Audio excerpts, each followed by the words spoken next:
Alguém aqui não conhece a história de Davi? Glória a Deus. Todo mundo é crente evangélico. Aleluia. Todo mundo já ouviu falar de Davi. Glória a Deus por isso. Mas eu queria não só falar da vida de Davi. Davi foi um pastorzinho que foi ungido para ser rei de uma nação. Passou-se um tempo. O rei que estava no lugar, que foi Saul, e ele foi escolhido por homens, ele foi deposto. Davi assumiu, viveu o seu reinado, fez coisas incríveis e morreu. De toda essa vida de Davi, algo que permitiu que ele vivesse tudo isso do início ao fim foi o coração dele. E é sobre isso que eu quero conversar com você, sobre o coração de Davi.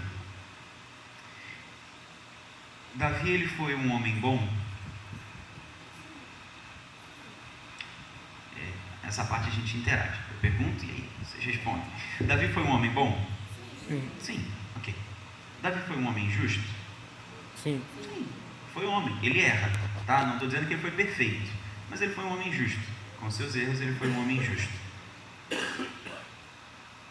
Davi foi um homem temente ao Senhor? Sim. Sim. Mas existiu uma característica que somente Davi, em toda a Bíblia, foi chamado. Em 1 Samuel 13, 14 e em Atos 13, 22. Diz que Davi, ele era um homem segundo Coração de Deus. Perfeito. Somente Davi foi chamado disso. Outras pessoas foram chamadas de amigos de Deus, servos, enfim, mas somente Davi foi chamado de homem segundo o coração de Deus. E toda a vida de Davi, toda a história de Davi não poderia ter acontecido sem o coração dele. A vida que Davi viveria, ela só foi possível porque antes disso ele vivia no secreto. A vida dele só expôs o que já era uma realidade no secreto de Davi. Faz sentido? Tá. Quero convidar você a ficar de pé. Rapidinho. Ficar de pé. Só para a gente poder começar bem o nosso dia. Todo mundo vai esticar o braço lá em cima. Isso. Estica, estica, estica, estica, estica, estica bem. O máximo que possível, né? Claro. Agora a gente vai abrir. Agora eu vou fazer um negócio que eu não sei se vocês vão topar. Vai ser meio doido. A gente vai dar um grito. Pode ser, eu não vou gritar no microfone, vou deixar vocês surdos. Vai dar um berro. Entendeu? No 3, a gente dá um grito, com os braços abertos assim. No 3, tá? Falar 3, aí a gente grita. 1, 2, 3.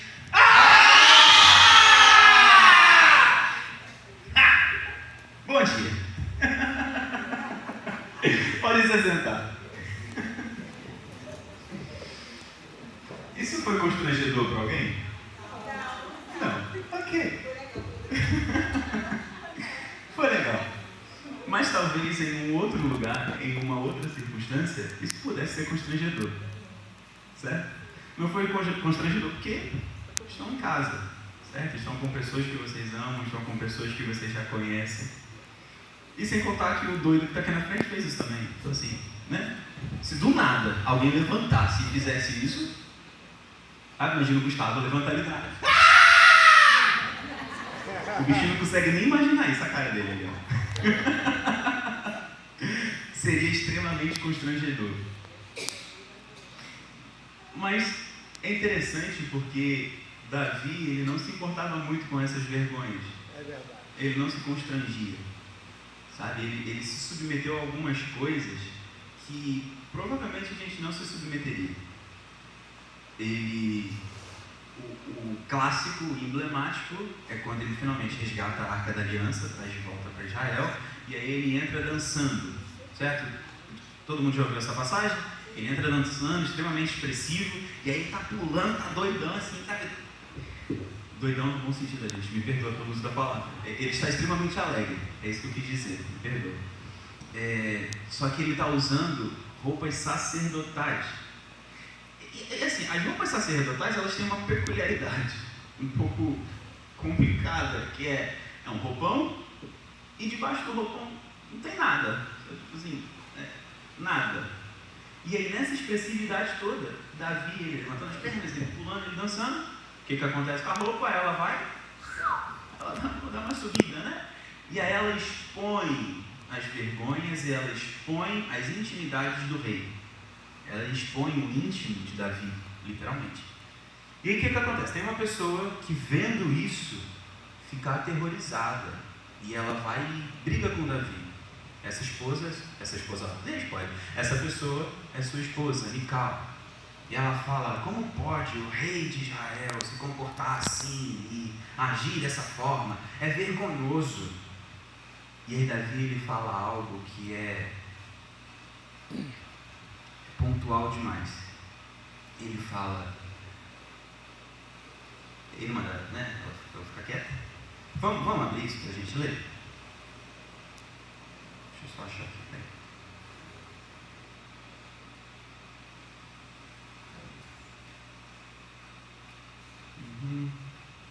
Que a gente lê na Bíblia e não fica.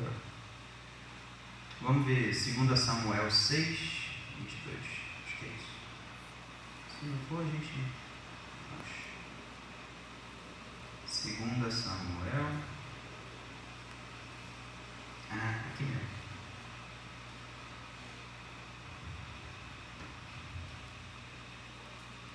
Segunda Samuel 6, versículo. Vamos ler a partir do 20, versículo 20. Dá um tempinho para vocês abrirem. Para quem não pegou, 2 Samuel, capítulo 6, versículo 20. Amém? Amém. Amém, beleza. A minha versão pode estar um pouquinho diferente da de vocês, tá? Mas aí vocês acompanham nas vossas, está tudo certo. Quando Davi regressou para abençoar sua casa, Mical, filha de Saul, saiu ao seu encontro e lhe disse: que bela figura fez o rei de Israel no dia de hoje, descobrindo-se, no sentido de tirar, né, descobrir, diante das servas de seus servos, como se descobre um sem vergonha qualquer. E aí Davi dá a resposta, né, no 22, mas no 20 diz assim: eu fiz isso diante do Senhor, que me escolheu em lugar de seu pai e de toda a casa dele, ordenando que eu fosse príncipe sobre o povo do Senhor, sobre Israel. Foi diante do Senhor que me alegrei. E aí ele diz a frase: e me farei ainda mais desprezível e me humilharei aos meus próprios olhos. Até aqui. Davi, ele entende que o que ele fez diante de alguém. E ele fez diante de alguém que ele conhecia. E ele conhecia muito bem. E essa pessoa era digna da indignidade de Davi. Então, Deus, ele era, é e sempre será totalmente digno. Amém. E digno de tudo. Deus, ele é digno de tudo, inclusive da nossa vergonha. Ele é digno das humilhações que a gente passa. Ele é digno das tristezas que a gente passa, das dores, dos sofrimentos. Ele é digno. Ele nunca vai deixar de ser digno. A questão é, isso é por causa de Deus? Davi dançou e fez o que fez por conta de Deus. Ele estava alegre. Imagina só, a presença de Deus estava com outro povo, estava em outro lugar. Depois de muito tempo, entendendo que a presença de Deus era a coisa mais importante, tanto para a vida de Davi quanto para o reino de Israel, depois de muito tempo ele consegue trazer de volta a presença para a casa dele, para o povo dele, e é impossível ele não ficar feliz. Seja por um sonho realizado, ele realizou o sonho de trazer a arca, ou por algo ainda maior, a presença de Deus está nessa casa, a presença de Deus está nesse reino. E quando a presença de Deus ela está num lugar, a nossa reação ela não pode ser menor ou inferior a ainda mais indigno me farei diante do Senhor, porque Ele é digno. Então, muitas vezes a gente tem uma reputação, sabe? Uma imagem a zelar. Como é que as pessoas vão olhar para mim? Como é que eu vou olhar para mim se eu fizer tal coisa diante do Senhor? Entenda que eu estou tentando ser bastante específico. É diante do Senhor. Amém? Amém. Não é fazer sem vergonhice. Não é fazer coisa, crime, sair andando pelado na rua. Não é isso. Diante do Senhor não é vergonha a gente pular, a gente dançar, a gente falar alto, a gente gritar, sabe? A gente bater palma fora do tempo da música. Não tem problema nisso, desde que nós estejamos diante do Senhor. E Davi, ele entendeu isso. Antes de Davi oferecer a riqueza de uma nação para estabelecer louvor e adoração dia e noite na tenda de Jerusalém, ele ofereceu seu coração diante de Deus nos campos enquanto cuidava das ovelhas para seu pai. Antes de fazer o que ele fazia no reino, ele já vivia essa vida no campo, onde ninguém estava vendo ele. Ninguém mesmo, era só ele e Deus. Tanto é que quando Samuel vai buscar o rei, Samuel não o encontra, porque na casa só foram chamados os outros filhos e Jessé. Ele está no campo, sabe? Onde ninguém enxerga. E mesmo lá, sem ninguém para ver, sem nenhuma plateia, sem ninguém para aprovar ou desaprová-lo, sem ninguém para bater palma para ele e dizer, nossa, que coisa boa você está fazendo, nesse lugar ele já vivia com o coração diante do Senhor. E por isso também que ele é chamado de homem segundo o coração de Deus. Ele é chamado de homem segundo o coração de Deus. Se não me falha a memória, lá naquela situaçãozinha onde ele não vai para a guerra, ele fica em casa, ele vai para a varanda do castelo, ele olha uma determinada situação, que não era para ele ver, porque não era nem para ele estar ali, era para ele estar na guerra. Ele olha uma mulher, cobiça a mulher, fala, vem para cá. Todos conhecem essa história, familiar para vocês? Ele vê Batseba e ele fala, eu quero essa aí. E ele podia, ele era rei. Ele não podia por conta das questões de servo de Deus. Amém. Glória a Deus. Mas no contexto histórico da coisa, no lugar, sabe, no tempo onde isso aconteceu, era totalmente legítimo que um rei fizesse isso. Que ele pegasse a mulher que ele quisesse. E aí ele faz isso. E aí acontece o que acontece. Manda Urias para frente do campo, que Urias não caiu na persuasão dele. E aí Urias morre, engravida Batseba, vem o filho é errado, e aí vem o profeta Natan e o exorta. Fala, você vacilou, você errou feio. Eu estou parafraseando, tá, gente? Não exatamente o que está escrito. Natan não falou assim.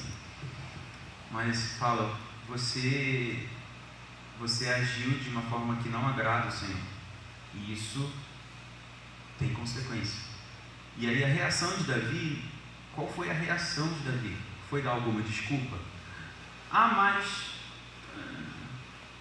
foi porque a reação de Davi não foi essa. A reação de Davi foi na hora, imediatamente. Ele foi para o chão. E ele reconheceu. Sabe? Ele reconheceu que ele estava errado. E quantas vezes nós fazemos algo que desagrada o Senhor? E aí eu falo de coisas pequenas, sabe? Eu não falo de coisas grandiosas como esses pecadões, sabe? Matar alguém, roubar alguma coisa. Eu falo de coisa pequena. Então quantas vezes a gente não está num lugar e a gente fala mal do irmãozinho, simplesmente porque a gente está num dia mal, sabe? A gente acordou com o pé esquerdo e aí a gente fala mal de alguém que não fez algo que a gente queria. É uma coisa pequena. Todos entendem que é uma coisa relativamente pequena se a gente for comparar a um assassinato, por exemplo. É tudo pecado.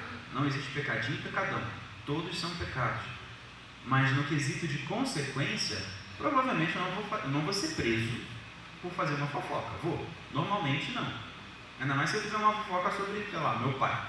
Provavelmente não vou ser preso. Agora, se eu assassino alguém, aí a consequência é diferente. Mas a minha reação, ela precisa ser igual à reação de Davi.